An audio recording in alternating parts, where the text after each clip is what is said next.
Today we talk about how can you enable hit distance on your Meyo app. We go to figure out the solution or know how you can do that in your app. So all you have to do, so you just click here on me down here. When you click here on me, it's going to take you to this list here. Then all you have to do, just click here on settings here. So then you come to next step here. Then all you have to do, just click here on VIP here, village here.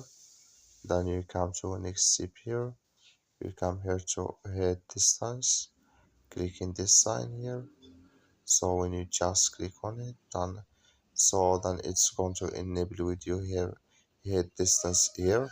But first you have to get VIP or premium to enable with you here hit distance.